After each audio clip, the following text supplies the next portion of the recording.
What's going on, everybody? I'm Paul Eston Jr., a.k.a. Boy Green. You're here on the Man Child Show with Boy Green Digital, and we talk Buffalo Bills every single week, and this week's conversation is brought to you by our friends over at Bayberry Automotive. Integrity in everything, a family-run business, and they treat you just like family. The premier location for all things auto repair in Liverpool, and I'm doing it solo today. It'll be myself and, of course, the wonderful Anthony Prohaska of Cover One, baby. We're going to be running that sort of defense throughout this entire show, so man-on-man action. So let's get right into it. Anthony, how you doing, pal? I'm good. Yeah, the Cover One aspect fits. A little one-on-one, a little man coverage, you and I. I'm happy to be here again for another Thursday. Thank you for having me. It was a tight one last week for the Bills. We'll see what happens this week. Does that validate the stitious, absolutely superstitious that That's after all the run through them, this, all of a sudden it was incredibly tight and there were some things back and forth? Does that validate all your thoughts and feelings? Yeah, absolutely it does. That's why I purposefully led with that. And I wanted to get into some point of, you guys did a great cut up for like a promo for last week's episode of me talking about being superstitious. And lo and behold, it's 21-21 late in the game. The Bills things are a little tight on offense. They punt 3 drives in a row. They have a 3 and out, and then I think 6 plays in a punt, and then 4 plays in a punt. They get bailed out a little bit by a roughing the punter call. And then Tua drives down. They get the interception, but it was a tight game, as I kind of thought it would be. It's a division game. I didn't think the Dolphins were as much of a, write them off type of stories everyone was giving them. And they've traditionally played the Bills tough, like we talked about. So 1000% that validates all of the stitiousness that exists within me. All right, selfishly, I'm a Jets guy, for those who don't know. So I just want to squeeze this question in because the Jets are going to play the Miami Dolphins on Monday Night Football this week. Did the Bills, every game can't be your A-plus game. So, did they just play a little down and the Dolphins caught them? Are the Dolphins better than we think? What's the evaluation on Miami? Because the Jets are about to play on Monday Night Football. I think it's a combination of things, like it usually is when anything comes to football. First, I think it starts with it being a Thursday night game. So you don't get the full amount of install time and game prep time. You're kind of just running with more of base or intentional things with who you are without doing much from a game planning standpoint because you don't really have the time. Add on top of that, it was a division game. Add on top of that, Miami tends to do things that give the Bills problems, especially on Miami's offensive side. So I think a lot of that had just recipe for it potentially being a close game and a murky game. I will say for Jets Dolphins, I think this time there's no Thursday action. Obviously, you have a full week to prepare. I do think the Dolphins are better than they're getting credit for. I think the week 1 loss was horrible and it was ugly. Week 2 was better, but then really horrible management down the stretch when they their last drive when they needed to put up points and they lose to New England in ugly fashion. But I'm thinking maybe if I want to silver line this, if I'm a Dolphins fan or if I'm the Dolphins, maybe that close game against the Bills, maybe it is somewhat of a galvanizing effect and you played them tough. I just think there's so many variables that kind of throw out any sort of stability or consistency we can draw from it. I'm expecting Dolphins and Jets to be close, though, in a similar fashion, and we'll see just who can not commit more mistakes. Also, the Jets quarterback situation, I haven't kept up on that. If it's Tyrod playing, if it's going to be Fields yet, that's another variable. It's just it's tough. Yeah, there's a lot of hoopla. We'll save that for my therapist, the rest of any of that Jets conversation. But you mentioned all the stitious action, and I imagine you're going to have to rally those troops because, good Lord have mercy, the Buffalo Bills host the New Orleans Saints, and depending on your betting line of choice here, Anthony, I've seen 16.5, I've seen 17.5, I've seen 18.5 in terms of the Bills being that big of a favorite at home against New Orleans. So in a game that a lot of fans, I imagine, are going to overlook, oh God, come on, this is an obvious result. You're going to have to really channel your stitious demons to everybody else because I imagine I'm not going to be the only one telling you this, that this appears to be the bloodbath that it appears to be. Yeah, I'm not going to acknowledge the whole bloodbath piece out of pure superstitiousness, as should be expected at this point. Yeah, of course. Yeah. But yeah, the Saints have been they do some fun things defensively, and they've got some good players defensively. And honestly, they've got some good players offensively as well. I mean, they've got injuries across the board, but they're just a bit of a mess. I haven't finished my watch of their most recent game against the Seahawks, but man, yeah, exactly. That noise is very appropriate. Especially on the Saints offensive side, their tackles are just getting blown up by the Seahawks edges like left and right. And Rattler will evade and kind of make throws on the run or not allow it to become a sack, but it's just ugly up front, which is interesting because the Bills have gotten a lot of pressure this year from a statistical standpoint, but it hasn't really felt that way. They haven't gotten home a bunch from a sack percentage to pressure ratio. So how does that kind of, immovable object versus the unstoppable force type of deal, which one kind of gives there? But yeah, they're just real messy between the injuries and between some of the roster questions, everything kind of coming to a head there. It's a rough football team to watch in a multitude of ways, but they do have several really good players on each side of the ball, and sometimes that's enough to kind of equalize a little bit. So I refuse to comment on the spread and the gambling aspect of it. But yeah, I think this is somewhat favorable for the Bills. I saw you go a little higher register there. Like what I was about to say as I was saying it, like if that was violating my superstitious nature, but I think it's okay. Yeah. I won't throw a challenge flag on that one. We'll just move along. We'll actually go backwards and probably go back forwards in a second. Injury report for the Bills. It looks like sometimes there's good signs and sometimes there's bad signs. So we'll go piece by piece through it. I imagine the big news for Bills fans this week is for the first time since injuring his knee more than 2 months ago, Max Hairston was back on the field Wednesday working with a trainer. What do you make of that and the comments made by Sean McDermott on his potential progress, if there is something to be made of it? Yeah, it was interesting. Sean McDermott kind of spoke about Hairston returning in like when, but also like if fashion. And then that question was followed up on. And they're never very forthright and forthcoming when it comes to injury status, anything in general for the Bills, right? McDermott being, they like to keep things as close to the vest as possible, which is, again, another funny reason why, like, this is the team that got picked for Hard Knocks. Like, they don't like to let out any type of information. Now they're going to do like cameras behind the scene. And then we saw what kind of Hard Knocks we got this year with the Bills. But yeah, they play close to the vest and they like to be ambiguous when they can. But just talking about Hairston, this was an injury that when he got it, it was like, okay, he's going to be out for a good chunk of time. Yeah. But he'll come back October, maybe end of September. We'll see what happens. But McDermott kind of presented it in like he also might not come back this year. And then reporters followed up on that. And then he was like, well, we kind of don't want to put a label on it. It's like, well, I get it for like the sake of being ambiguous, fine. But also like, I feel like why would you say that he might not come back if he's guaranteed to come back? Are you just being, mysterious for the sake of being mysterious? Or is there a chance he might not come back?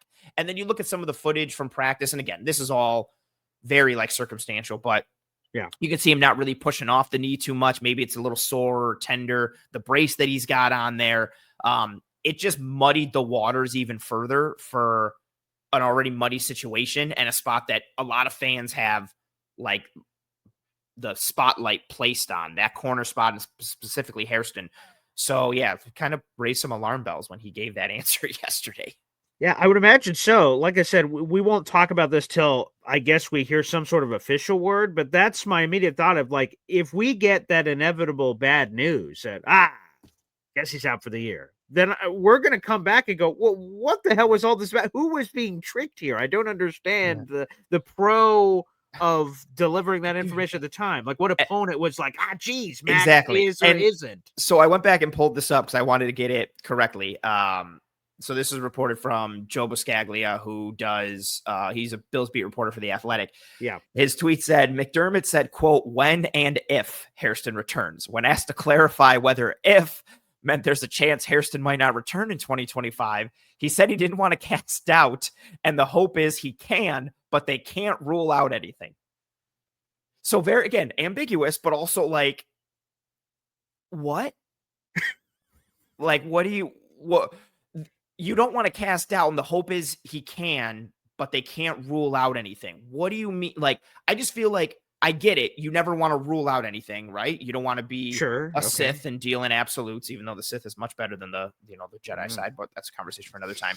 But like, you should be able to rule out that he's not going to not come back. You should be able to say like, yeah, he's going to come back. It's just a matter of time. We're trying to figure it out. Or maybe they're trying to game up the injury designation from a roster standpoint. And so they're trying to play that game. They like to do that from a roster standpoint. So maybe that's with some of this, but yeah, you just reading it, I could see your facial. It's just like, what? Like, why are you phrasing it that way? But also, is that what's really going on? Like, what's happening? Yeah, a little. And since he was the one that gave that answer, he didn't have to give that answer. If he didn't give that little part, and by the way, credit to the Buffalo Bills media staff for immediately going, follow up, what? So Yeah, anywho, that's just I'd like to follow up and ask, excuse me? yeah, what? What you say, Willis? So let's there's some other injuries. Let's get to some of those here. And you always don't like to see these situations where you speak to a coach, he gives the injury report, you're like, all right, great. And then later you see an injury report and they had a name of a player that the coach did not bring up. That's always not normally a good sign. I saw AJ Epinesa popped up with some sort of a pectoral injury. Yeah. Anything to worry about there? Anytime you get an injury, it's going to sound like super basic, but anytime you get a guy pop up on the report that he wasn't previously on, or we haven't heard anything about, or he wasn't banged up in that way, and that's also coupled with like a limited practice or a did not participate type of designation. Epinesis was limited, for those who don't know. Yeah, I think it's somewhat concerning. We'll see how it progresses throughout the rest of the week, but this is a spot where you don't have Michael Hoyt because of the suspension. You're still bringing Javon Solomon along. Joey Bosa's looked great, but for a lot of fans, it's like, okay, can we start to like gear down a little bit for all the Joey Bosa reps so we can keep him fresh and reduce the odds of injury? Like, so another edge being somewhat compromised, I think is definitely something to monitor. We'll see what he looks like going forward. And I also think on top of it, he's been sneaky good for this team. He's had some good pressures. He's had some good run defense reps. I think AJ Epinesa gets lost in the whole edge conversation. And for a lot of fans, he's a frustrating guy because he was a second-round pick. He was the first pick that year, technically, because they used their first-round pick to trade for Stephon Diggs. And he's never really put out that top-tier production, but he's been a quality rotational guy for them. And so him being out potentially or limited or banged up and how that funnels into the rest of the edge grouping like we talked about is definitely worrisome. And even same thing for Spencer Brown. Calf injury, didn't practice on Wednesday. Good news is it's not anything back related, which is what he's had issues with for the first several years in his career. But you get a calf, legs are important to football players. So you don't want that type of injury. And that's something that like you can't, like if you strain your calf or you pull it, like the only way to rest it is to not use it. So how do you not use like your leg? Like everything you're doing, the wrong movement, the wrong step, the wrong type of stretch when you get out of bed or anything like that. I think that's very worrisome as well, just because the offensive line is so vastly important to this team and what they do and the type of offense that they have, and any type of kind of cracks in the formula, I think are potentially worrisome. All right, let's get one more on the injury report, Dr. Prohaska. We're speaking with Anthony Prohaska here of Cover One. 2 injuries, they did not practice, and 2 key guys on defense. Matt Milano with the pectoral injury, and then Ed Oliver with the ankle, and he's been missing, obviously. Ed Oliver, a couple of those games, and Matt Milano most recently as well. What's going on there? So Matt Milano, pec injury, Ed Oliver, ankle. We think it's a high ankle sprain for Ed Oliver, which is tricky. Those ones usually suck. If anyone's ever had high ankle sprain, you know how much it sucks. And it can keep you out for like, it could be like a 2 to 4 week thing, or it could be like a 4 to 8 week type of thing. They always very much err on the side of caution whenever they can with any injury. If they can sit someone down and let them continue to rest and heal and recover, they will. The only time they'll try and let someone like gut it out is if it's a win or go home, do or die type of situation. Sure. And we're not in that part of the year. So I think they're taking it very safe with Milano, very safe with Ed Oliver. They haven't put either on IR. Obviously, they're sitting here with these injury report designations. I think there's a shot maybe they play the following week. But for me, I'm expecting them to kind of stay shut down until the Atlanta game, maybe potentially. But then you could also play devil's advocate and be like, well, you got the bye week after that. So why not just let them sit and rest through the bye and come back after? So I think it could be a while for either or even both before we see them kind of suited up again. And I think also part of it too is the Bills have had some, some consistent defensive tackle play in replacing Ed Oliver. Dorian Williams can hold down the fort enough at linebacker, and Shaq Thompson flashed really well against the Dolphins. So I think you get some play from the depth guys, and it's like, okay, we can afford to kind of keep those guys on the bench. And then depending on how you view opponents, how light the schedule is, yada, yada, maybe that factors in. I'm not saying that because superstition, but some people might. Yeah. Some people might. Yeah. Some people might also say, like the video and hit subscribe, baby, if you're watching the Man Shot Show with Boy Green Digital right now. This conversation is brought to you by our friends over at Bayberry Automotive. Let's take a quick time out and learn more about our friends over at Bayberry. Integrity is a word that some people just throw around in life. But at Bayberry Automotive, integrity is everything. Integrity of their mechanics, who are all experienced and certified. Integrity in the work they perform, with nothing but 5-star reviews from satisfied customers on Google. Integrity that goes along with family, a family-run business that treats you like one of their own. Integrity in everything. Bayberry Automotive. BayberryAutomotive.com. Located on Route 57 across from Bayberry Plaza, the premier choice for auto repair in Liverpool. You just heard it from that voice guy, the premier choice for auto repair in Liverpool, baby. Integrity and everything, a family-run business. They treat you like one of their own. More information, BayberryAutomotive.com. Speaking of Bayberry Automotive, there is a team that may need more than an oil change here, Anthony, and it's the other teams in the AFC. We have, before the year, Ravens, Chiefs. Whoa, two teams possibly battling for the number 1 seed. Could be an AFC championship preview. Could be really good. They're both 1-2.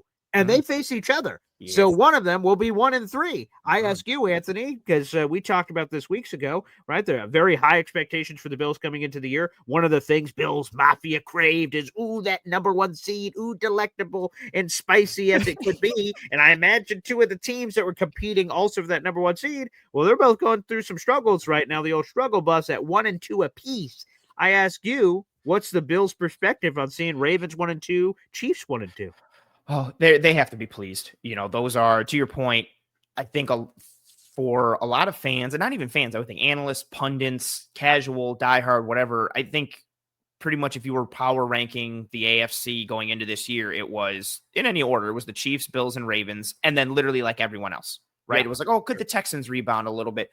Could the Chargers finally be real? Like, is Burrow and Cincinnati's offense enough to overcome the defense? There was those conversations, but you had a clear top 3, and then it was everyone else. And also, those top 3, Chiefs, Bills, Ravens, were also in the conversation for being like the best teams in the league. It's probably those 3 and then the Eagles, and then maybe the Packers go in there with the Parsons trade.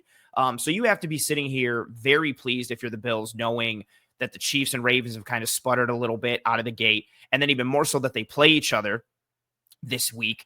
And then even more so knowing that you've already beaten the Ravens this year, and one of their 2 losses right now is to you.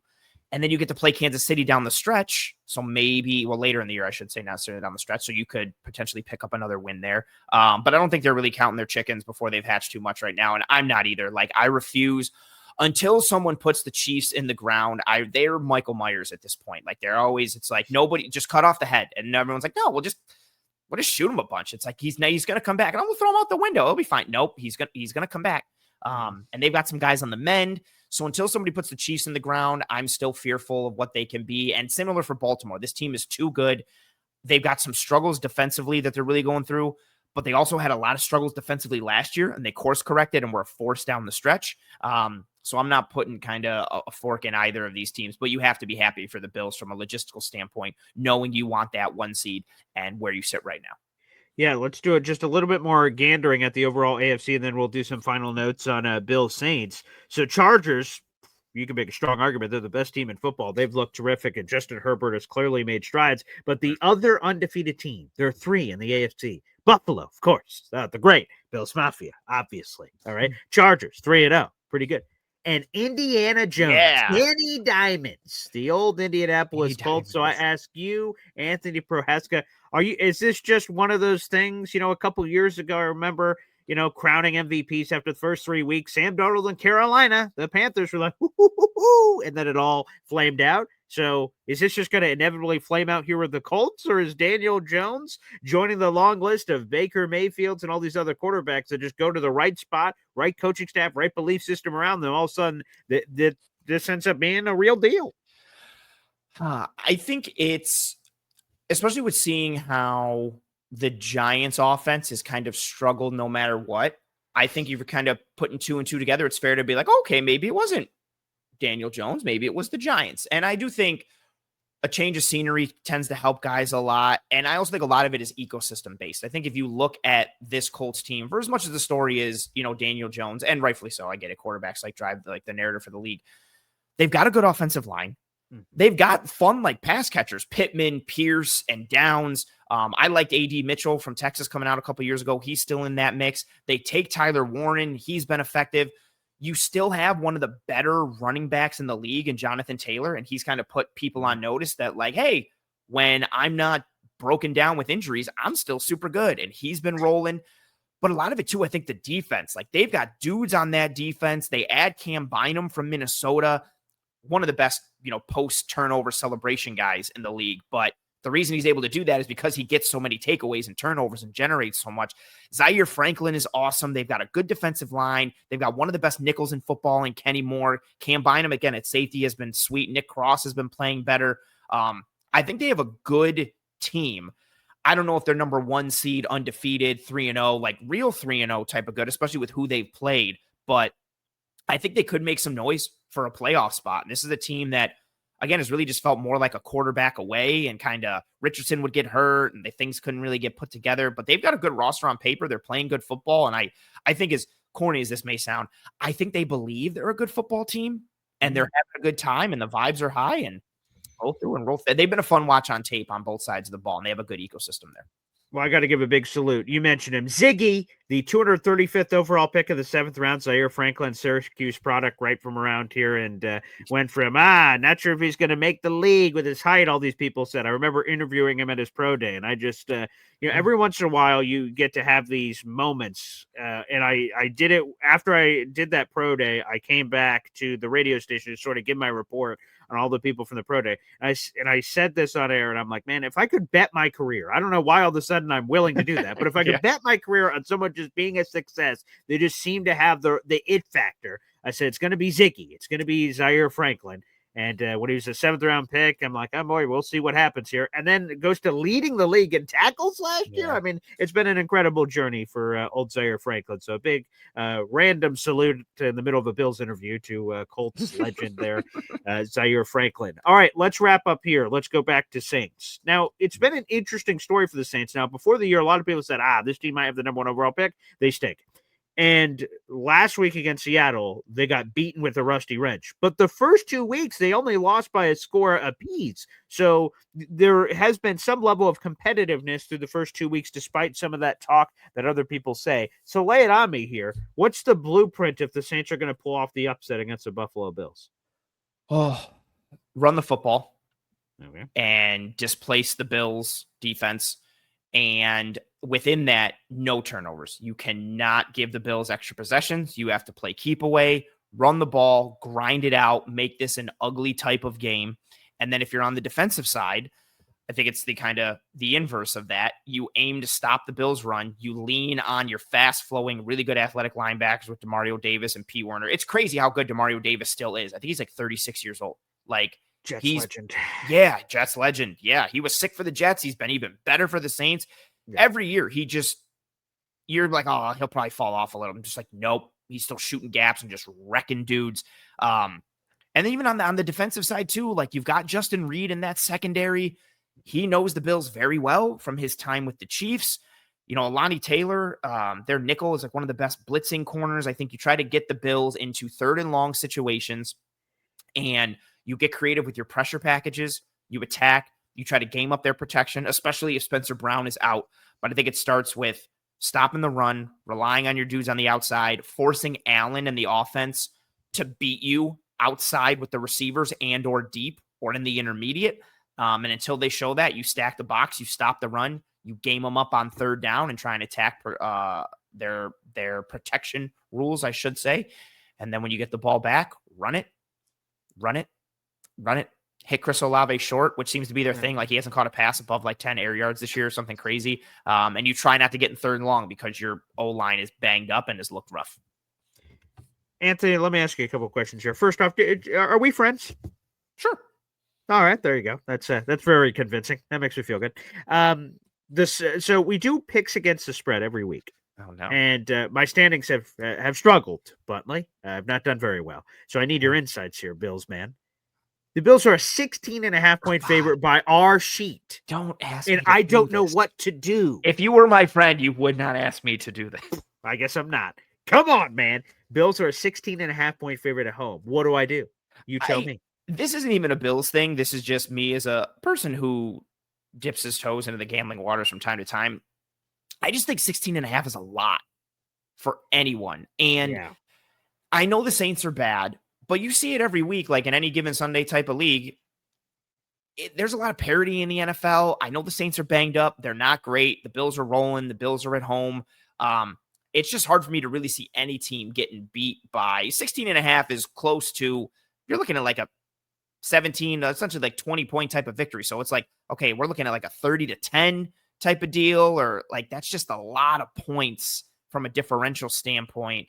And I also get worried, like maybe the Bills do pour it on early, but then the Saints are still playing their starters in the fourth quarter and they get some garbage time touchdowns. Exactly. And it screws the cover there. So 16.5 is just a lot for me. I would say, I think the Saints will cover that in some form or fashion, but part of that is my superstition, right? And not wanting to say that the Bills are going to beat them by that much or beat them in general. But yeah,